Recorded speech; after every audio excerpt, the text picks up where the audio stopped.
Hello friends, मैं हूँ रज़िया। आप सभी का स्वागत है कुक विथ रज़िया पर। आज हम बनाएंगे उड़ीसा की फ़ेमस काकरा पीठा, जो बहुत ही सिंपल और आसान रेसिपी है और खाने में ये बहुत ही ज़्यादा टेस्टी लगती है। ये मेरा one of my favourite recipe है क्योंकि मैं ख़ुद उड़ीसा से बिलोंग करती हूँ और मुझे ये रेसिपी बहुत ही ज़्यादा पसंद आती है। और हमारे यहाँ पे इसे थोड़ा सा डिफरेंट तरीके से बनाया जाता है। आप यूट्यूब पे बहुत सारे वीडियोस देखे होंगे काकरा पीठा के, लेकिन ये जो रेसिपी है थोड़ा सा डिफरेंट है। इसमें एक अलग से सीक्रेट इंग्रेडिएंट डाला जाता है जो इस रेसिपी को बहुत ही ख़ास और स्पेशल बनाता है। तो आइए देखते हैं इसे कैसे बनाते हैं। तो सबसे पहले काकरा पीठा के लिए हम स्टफिंग तैयार करेंगे। तो यहाँ पे दोस्तों मैं क्या की हूँ, एक नारियल ली हूँ और इसे बिल्कुल कद्दूकस कर ली हूँ। यहाँ पे इसे खकोड़ना नहीं है, ग्रेटर से ग्रेट नहीं करना है। इसे जो बिल्कुल जो स्पेशली जो नारियल को कोरने के लिए या फिर इसे खकोड़ने के लिए जो एक दाने वाली जो पत्ती आती है उससे आप इसे खकोड़ें। इस तरह से एकदम बारीक आपको करना है, इससे टेस्ट बहुत अच्छा आता है। आपको सिंपली ऐसे क्रश करके नहीं डालना है, वो खाने में उतना अच्छा नहीं लगता है। तो इसे एकदम बारीक इस तरह से क्रश करके आपको लेने हैं। और इसे ग्राइंडिंग जार में भी मत चलाइएगा, उससे भी टेस्ट इसका एकदम ख़राब हो जाता है। तो यहाँ पे एक नारियल ली हूँ और इसे इस तरह से एकदम बारीक इस तरह से खकोड़ ली हूँ या फिर ग्रेट कर ली हूँ। और इसमें डालेंगे 2 हरी इलायची और इसे इस तरह से आप खोल के डाल लें। और इसमें डालेंगे शुगर यानी कि चीनी 1/3 कप। मीठा आप अपने हिसाब से ज़्यादा या कम कर सकते हो। और अब हम इसमें डालेंगे हमारा सीक्रेट इंग्रेडिएंट जो है छेना। छेना तो दोस्तों आप बहुत सारे लोग जानते होंगे कि दूध का छेना बनता है, लेकिन ये जो दोस्तों छेना है ये दही का छेना है। और मैं तो अभी तक मैं जिस एरिया पे रहती हूँ मुझे ये दही वाले छेने नहीं मिलते हैं। ये हमारे यहाँ उड़ीसा पे स्पेशली बनाया जाता है और जो खाने में बहुत ही ज़्यादा टेस्टी लगता है। और उड़ीसा में हमारे जितने भी ट्रेडिशनल पीठा होता है सभी पीठे पे हम इस छेने का इस्तेमाल करते हैं। अगर आपके पास ये नहीं है तो सिंपली आप नारियल और शक्कर से भी बना सकते हो, लेकिन ये जो सीक्रेट इंग्रेडिएंट्स है इसी से ही इस रेसिपी का जो खास टेस्ट है वो इसी से आता है। तो ये आप ज़रूर डालें अगर आपको मिले तो। मैं जहाँ पे रहती हूँ मुझे खुद ये नहीं मिलता है, तो लास्ट वीक मैं उड़ीसा गई थी तो मैं वहीं से लेके आई हूँ, तो इसलिए आज मैं इस रेसिपी पे यूज़ कर रही हूँ। अगर आप इससे ना मिले तो आप नारियल और चीनी से भी बना सकते हो। तो अब हम इसमें डालेंगे छेना। और प्लीज़ गाइस, जो लोग उड़ीसा से हो मुझे कमेंट करके ज़रूर बताना कि किन किन लोगों को मेरे जैसा काकरा पीठा खाना पसंद है। तो अब हमने इन सभी चीज़ों को डाल लिया है, इसे एक बार हम अच्छी तरह से मिक्स करेंगे। उसके बाद हम गैस के फ्लेम को ऑन करेंगे। आप पहले गैस का फ्लेम ऑन ना करें, उससे क्या होगा, नारियल जो है वो तली में लगने का डर रहता है या फिर थोड़ा सा जलने का डर रहता है। तो पहले आप सब चीज़ों को डाल के मिला लें। उसके बाद आप गैस के फ्लेम को ऑन करें और बिल्कुल धीमी आंच पे इसे 4 से 5 मिनट तक पकाएं ताकि शुगर अच्छी तरह से मिक्स हो जाए।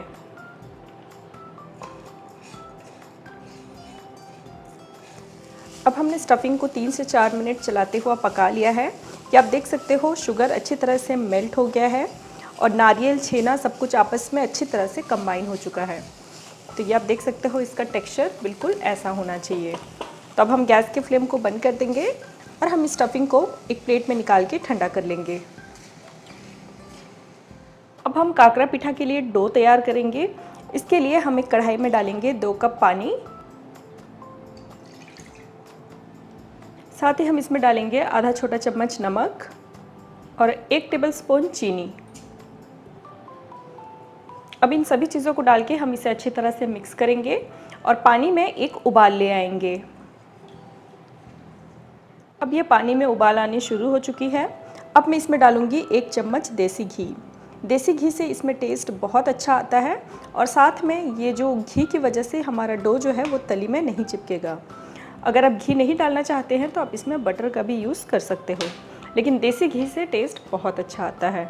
अब आप देखिए पानी में जैसे ही उबाल आए, अब हम फ्लेम को थोड़ा धीमा कर देंगे और अब हम इसमें सूजी यानी कि रवा डालेंगे और इसे बिल्कुल थोड़ा थोड़ा आपको डालना है और इसे मिक्स करते रहना है।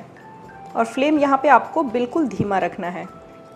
इससे क्या होगा कि आपकी सूजी में लम्स नहीं पड़ेंगे।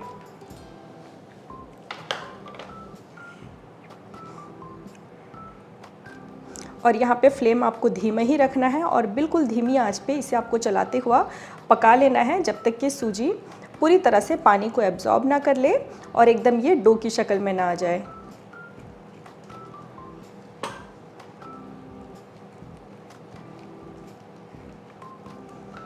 ये आप देखिए, इसे कंटिन्यू इसे चलाते रहना है ताकि ये तली में ना लगे।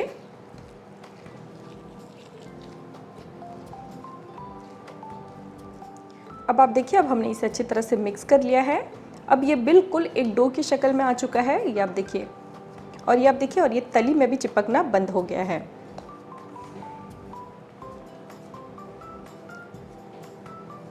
तो अब ये हमारा डो तैयार है।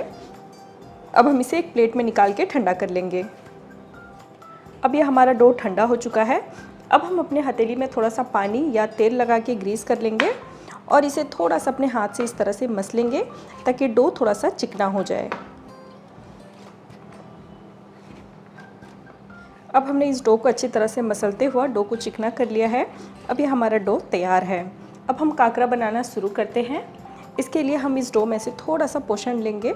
आपको बड़े साइज़, छोटे साइज़, जिस साइज़ के भी आपको काकरा बनाना है उस साइज़ के आप पेड़े लेंगे और इसे अपने हाथ से हम इस तरह से लपेटते हुआ इस तरह से एक बॉल का शेप देंगे।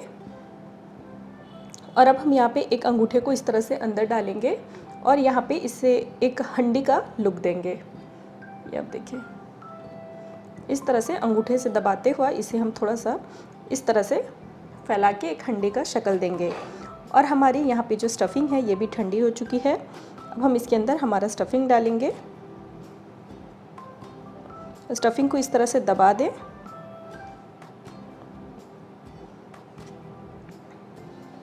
और अब हम इस तरह से दबाते हुआ, प्रेस करते हुआ इसे हम डो को ऊपर की ओर लेके आएंगे। ये आप देखिए, इस तरह से। और ये जो एक्स्ट्रा निकला हुआ है इसको इस तरह से तोड़ के हटा दें और यहाँ से ऊपर से प्रेस कर लें। ये आप देखिए।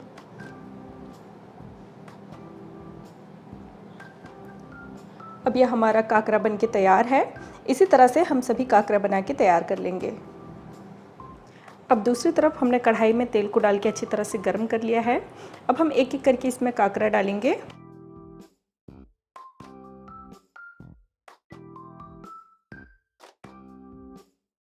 और इसे दोनों ओर से गोल्डन ब्राउन होने तक फ्राई करेंगे। अब ये वन साइड से थोड़ा सा क्रिस्प हो चुका है, तो अब हम इसके साइड पलट लेंगे। दोस्तों, काकरे को ब्राउन करने के लिए थोड़ा टाइम लगता है, तो थोड़ा सा पेशेंस रखें और इसे बीच बीच में इस तरह से पलटते रहें ताकि ये दोनों तरफ से अच्छी तरह से गोल्डन ब्राउन हो जाए। अब आप देखिए, अब हमने बीच बीच में पलटते हुआ काकरे को दोनों ओर से अच्छी तरह से गोल्डन ब्राउन कर लिया है। अब हम इसे एक प्लेट में निकाल लेंगे।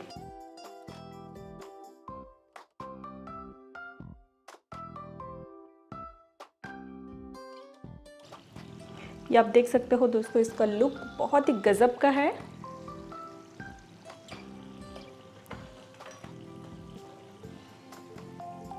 अब आप देखिए, हमने सभी काकरे को छान के एक प्लेट में निकाल ली हूँ। ये आप देख सकते हो इसका लुक कितना गजब का है।